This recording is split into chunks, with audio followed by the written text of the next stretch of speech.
एक समय की बात है। एक जंगल में एक हट्टा कट्टा भेड़िया रहता था, जो उसी जंगल के जानवरों का शिकार कर मौज की जिंदगी जी रहा था। ये खरगोश का मांस तो बेहद मुलायम और स्वादिष्ट है।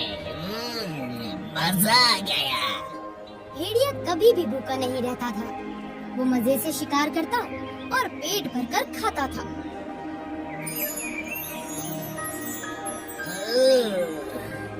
ये मुझे क्या हो रहा है?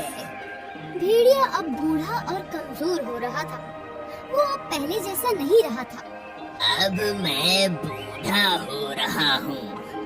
मेरे शरीर में ताकत भी नहीं रही।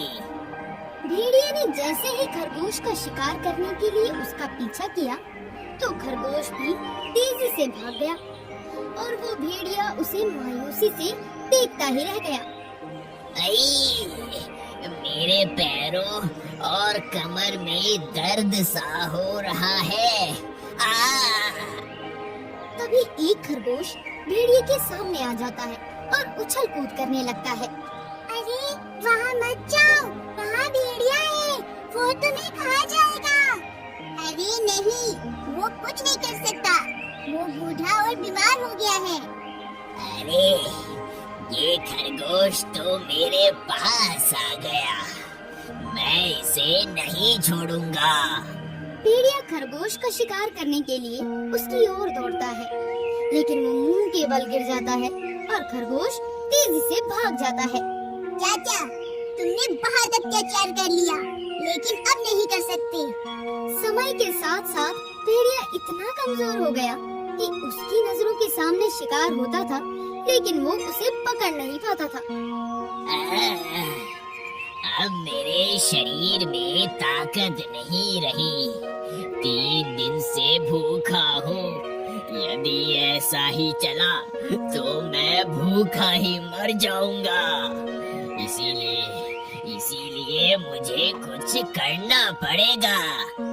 भेड़िया पेट भरने के लिए एक योजना बनाता है और फिर योजना के अनुसार जंगल में अफवाह फैला देता है कि एक शहरी इंसान जंगल को उजाड़ने की योजना बना रहा है। ये खबर जंगल में आग की तरह फैल गई, जिससे जंगल में खलबली मच जाती है। फिर खरगोश आपस में बात करते हैं। अरे सुना है जंगल को काट दिया जाएगा?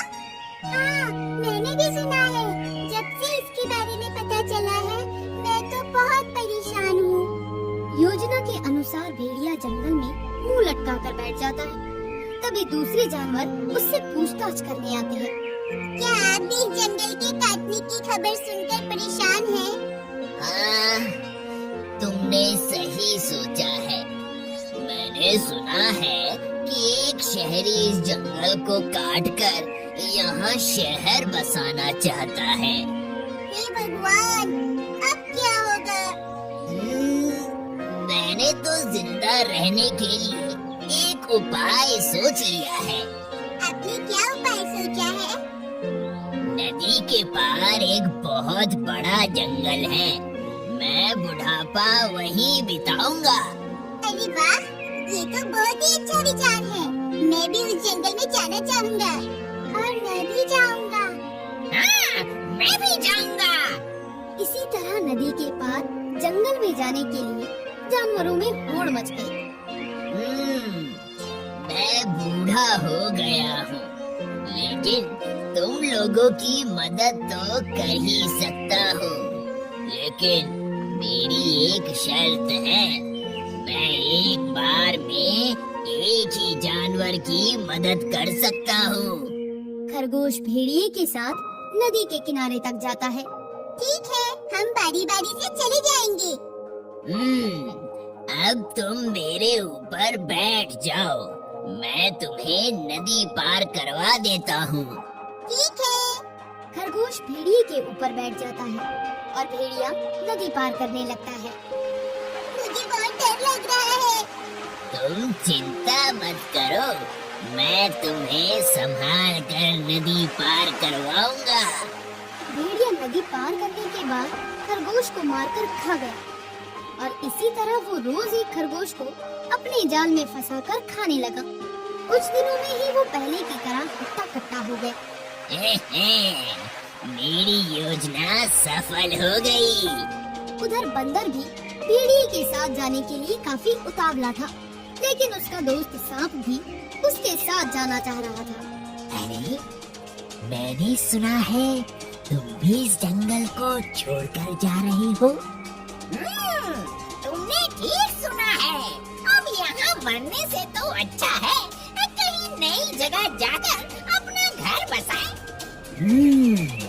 तुमने बिल्कुल सही सोचा है।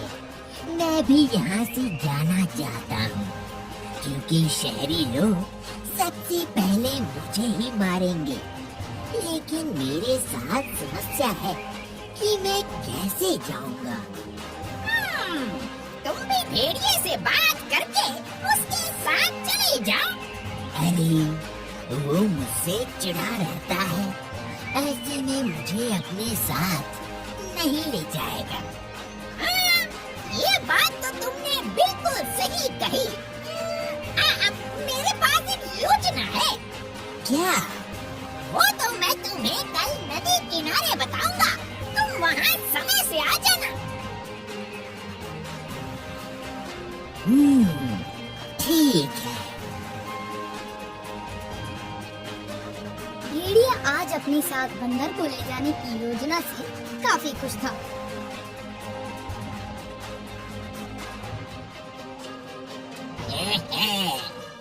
आज तो मुझे कुछ अलग स्वाद मिलेगा।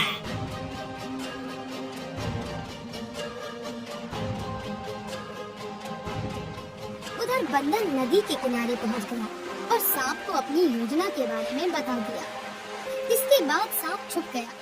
तभी भेड़िया वहां पहुंचा। अच्छा, तो तुम मुझसे पहले यहाँ पहुँच गए। नई जगह जाने की बहुत खुशी है। आप नहीं होते तो पता नहीं हम लोगों का क्या होता। अब ज्यादा बड़ाई करने की कोई जरूरत नहीं है।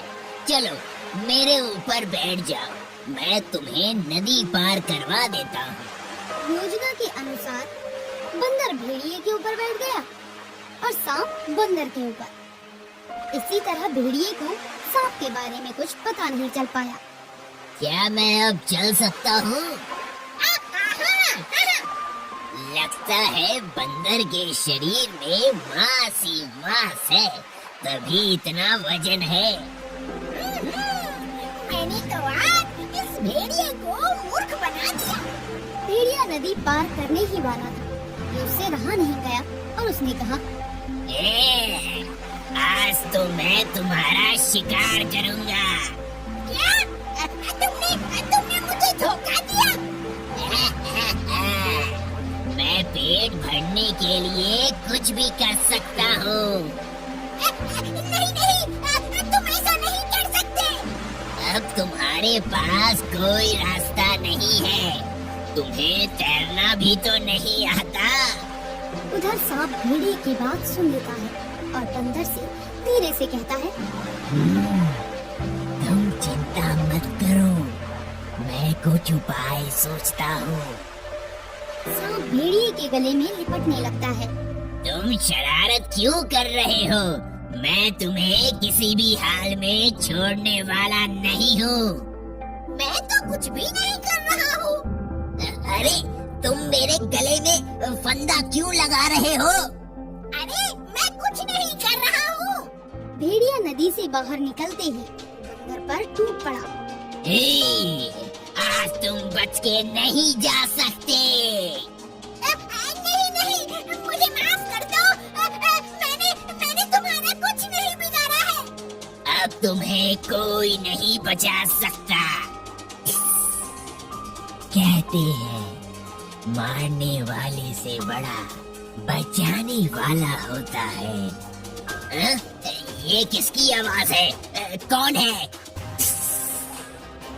मैं सांप हूँ और तुम्हारा काल बनकर आया हूँ। सांप मेरे गले में। नहीं नहीं, मुझे माफ कर दो, मुझे माफ कर दो। तुम माफ करने योग्य नहीं हो। तभी सांप ने उसे डस लिया और इस तरह भेड़िए का अंत